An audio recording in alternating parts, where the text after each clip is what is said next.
40 நாட்கள் வேதாகம ஆச்சரியங்கள். ஒவ்வொரு நாளின் நிகழ்ச்சியின் நிறைவில் 5 கேள்விகள் அந்த நிகழ்ச்சியிலிருந்து கேட்கப்படும். நீங்க சரியான பதிலை கண்டுபிடித்து எங்களுடைய வாட்ஸ்அப் எண்ணுக்கு அனுப்பி வைங்க. இந்த 40 நாளும் 40 எபிசோடையும் பார்த்து சரியான பதிலை எங்களுக்கு அனுப்பி வைக்கக்கூடிய நபருக்கு சிறந்த பரிசை உங்களுக்கு அனுப்பி வைக்க குழுவாக திட்டமிட்டு இருக்கிறோம். ஆமேன்.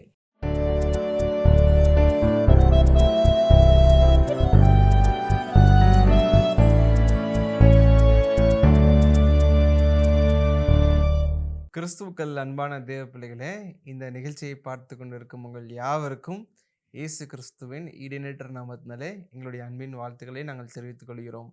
இந்த நாளில் நம்ம வேதாகமத்திலிருந்து ஒரு அற்புதத்தின் ஆச்சரியத்தை குறித்து நாம் பார்க்க போகிறோம். தொடர்ச்சியாக நம்ம இந்த தலைப்பின் கீழே அநேக பாடங்களை நாம் படித்து வருகிறோம். இன்றைக்கு நம்மோடு இணைந்திருக்கிறாங்க சகோதரர் பீட்டர் மாதவன் அவர்கள். நாம் அவரை வரவேற்று நிகழ்ச்சிக்குள்ளாக செல்லுவோம். சகோதரரே, இந்த நாளில் நம்ம என்ன ஒரு பாடத்தை நாம் படிக்க போகிறோம்? 40 நாட்கள் அற்புதங்களில் உள்ள ஆச்சரியங்களை பற்றி நாம் படித்து வருகிறோம். இன்றைக்கு யோனா பேதுரு இருவரின் வாழ்விலும் இணையான அற்புதங்கள் என்ற தலைப்பின் கீழாக பார்க்க போறோம். பிரதர், அற்புதமான தலைப்பை சொன்னீங்க சகோதரரே. இப்பொழுது யோனாவின் வாழ்வில் நடந்த அந்த அற்புதத்தை பற்றி நீங்க கொஞ்சம் சொல்லுங்களேன். நிச்சயமா. யோனாவின் வாழ்வில் நடந்த அற்புதத்தை முதலாவது நம்ம பார்க்கலாம். சரி. யோனா ஆண்டவரை விட்டு வழி விலகி நினிவேக்கு போகாமல் தர்ஷிஷை நோக்கி போகும்போது ஆண்டவர் பெருங்காற்றை வீச செய்து அங்கே அந்த சூழல்களை மாற்றி அமைத்து அந்த கப்பலில் உள்ளவர்கள் யோனாவை எங்க தூக்கி போறாங்கன்னா கடல்ல தூக்கி போடுறாங்க. அப்பொழுது யோனாவை காப்பாற்றுவதற்கு மீனை பயன்படுத்துவதை பார்க்க முடிகிறது. அப்ப யோனாவுடைய வாழ்க்கையில் மீன் பயன்பட்டு இருக்கிறது என்பதை நாம் பார்க்க முடிகின்றது. இதுதான் யோனா வாழ்வில் நிகழ்ந்த அற்புதமாக இருக்கிறது. நன்றி சகோதரரே. இப்பொழுது யோனாவை பற்றி பார்த்து விட்டோம். பேதுருவின் வாழ்வில் நடந்த அற்புதத்தை குறித்து கொஞ்சம் தெளிவாக சொல்லுங்களேன். நிச்சயமா. பேதுருவின் வாழ்வில் நடந்த அற்புதத்தை இரண்டாவதா நம்ம பார்க்கலாம். பேதுருவை பிடிப்பதற்கும் ஆண்டவர் மீனை தான் பயன்படுத்தி இருக்கிறார் என்பதை நாம் தெளிவாக புரிந்து கொள்ளலாம். சரி. இதை நாம் தெரிந்து கொள்வதற்கு லூக்கா 5ஆம் அதிகாரம் வாசித்தால் இந்த நிகழ்வை எல்லாம் நாம் வாசிக்க முடியும். இந்த நிகழ்வை சற்று நான் விவரிக்கிறேன். முழுவதும் பிரயாசப்பட்டும் ஒரு மீன் கூட சிக்காத ஒரு சூழ்நிலை தான் பேதுருவின் வாழ்வில் இருந்தது. பகல் நேரத்தில் வாடிய முகத்தோடு வெறுமையான படகோடு வெறுமையான வலையோடு இருந்த இந்த பேதுருவின் வாழ்வில் ஒரு மிகப்பெரிய மாற்றத்தையும் தாக்கத்தையும் ஒரு அற்புதத்தையும் ஆண்டவராகிய இயேசு கிறிஸ்து ஏற்படுத்தினார். இரவெல்லாம் பிரயாசப்பட்டு மீன் பிடிக்க போனாலும், தன்னுடைய அனுபவத்தை எல்லாம் பயன்படுத்தினாலும், தன்னுடைய திறமையெல்லாம் பயன்படுத்தினாலும் தோல்வி ஏற்பட்ட போதும் நீங்க போட் எடுங்க, நடுக்கடலுக்கு போங்கன்னு சொல்லி ஆண்டவராகிய இயேசு கிறிஸ்து சொல்ல நடுக்கடலுக்கு சென்று அங்க வலைய போடுறாங்க. வலை கிழிந்து போகத்தக்கதாக திரளான மீனை பிடிக்கிறாங்க அப்படிங்கிறத பார்க்க முடியுது. இந்த மீனை கொண்டு நிகழ்த்தப்பட்ட இந்த அற்புதம் தான் பேதுரு ஆண்டவரிடத்தில் விசுவாசம் வைத்து பின்தொடர, ஊழியத்தில் முழுமையாக பின்தொடர்வதற்கான ஒரு காரணமாக அமைந்ததுங்கிறத பாக்குறோம். இதே மாதிரியான ஒரு நிகழ்வு மறுபடியும் நடந்திருக்கு. ஆண்டவராகிய இயேசு கிறிஸ்து மரித்து விடுகிறார்.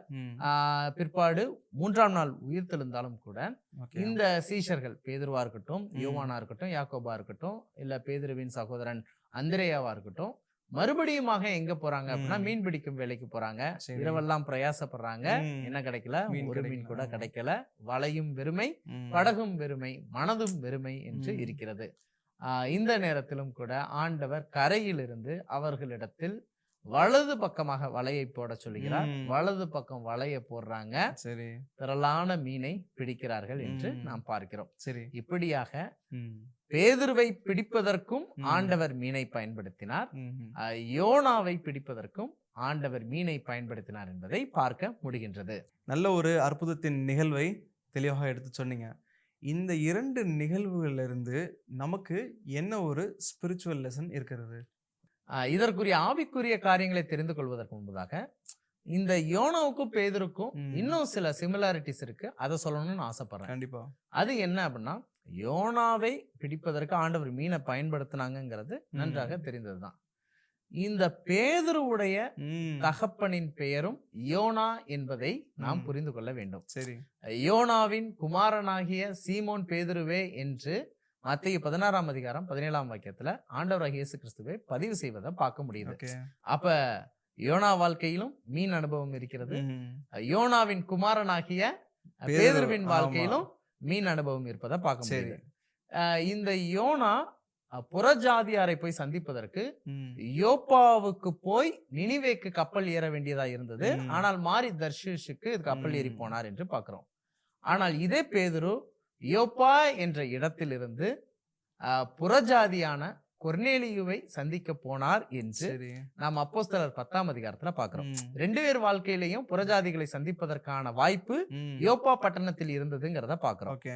அப்ப யோனா ஒரு பக்கம், யோனாவின் குமாரன் பேதுரு ஒரு பக்கம்னு ம். அநேக விஷயங்கள் ஒத்துமையாக இருப்பதை பார்க்க முடியுது. ஓகே. இதுல நீங்க பாத்தீங்கன்னா மீனை கொண்டு மனிதனை பிடித்தால் ம். யோனா, ம்.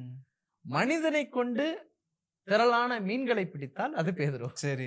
நான் சொல்ல புரியுதுங்களா? ம். மீனை வச்சும் மனுஷனை ஆண்டவரால பிடிக்க முடியும், ஆமா. மனுஷனை வச்சும் ம். மீனை ஆண்டவரால பிடிக்க முடியும். ம்.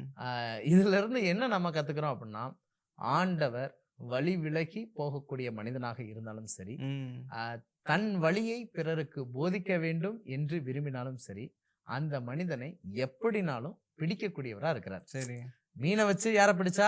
யோனாவை ம். பிடிச்சாரு. ஆமா. அவரு வழி விலகி போனாரு. ம். தன்னுடைய வழியெல்லாம் உலகத்துக்கு போதிக்கணும்னு பேதுருவை விரும்பினாரு. ம். அவரை பிடிப்பதற்கு ஆண்டவர் மீனை வைத்து, திரளான மீனை வைத்து அற்புதம் செய்தார். கண்டிப்பாக. அப்ப தன்னுடைய பணிக்கு இவர் வேண்டும் என்று ஆண்டவர் நினைத்தால் ம். நிச்சயமாக அவர்களை பிடிக்கக்கூடிய ம். நபராக இருக்கிறார். ஏனென்றால் அவர்கள் அவருடைய இதயத்திற்கு பிரியமானவர்கள், பிடித்தவர்கள் என்பதை நம்ம புரிஞ்சுக்கணும். ஓகே. இதுல நாம என்ன புரிந்து கொள்ளலாம் என்றால், நாமும் வழி விலகி போனால் ஆண்டவரே என்ன செய்தாவது என்ன பண்ணிருங்க, பிடிச்சுக்கோங்க. ஒருவேளை உம்முடைய வழியை உலகத்துக்கு நாம் போதிக்கணும் அப்படின்னாலும் என் வாழ்க்கையில் செய்ய வேண்டிய அற்புத நிகழ்வை என்ன பண்ணுங்க, செய்யுங்கன்னு நாம ஜெபிக்கக்கூடியவர்களா இருக்கணும் பிரதர். ரொம்ப ஒரு நல்ல ஒரு பாடத்தை படித்தோம். இவர்கள் 2 பேருடைய வாழ்க்கையில் நடந்த அற்புதத்தின் ஆச்சரியத்தை எளிமையாக நேயர்களுக்கு எடுத்து சொன்னீங்க. நாம் இந்த நிகழ்ச்சியை நிறைவு செய்யும் வண்ணமாக ஒரு சிறிய ஜெபத்தை ஏறெடுத்து நாம் நிறைவு செய்வோம். நிச்சயமாக நான் உங்களுக்காக ஜெபிக்கிறேன். கிருபை நிறைந்த நல்ல ஆண்டவரே, நாங்கள் யோனாவை போன்று வழி விலகி போகக்கூடிய நபர்களாக இருந்தாலும் சரி, பேதுருவை போன்று உம்முடைய வழியை, சத்திய வழியை உலகிற்கு போதிக்க வேண்டிய பணிக்கு அழைக்கப்பட்டாலும் சரி, எங்களை எப்படியாகிலும் அற்புதங்கள் செய்து பிடிக்க வேண்டுமாய் ஜெபிக்கிறோம் ஆண்டவரே.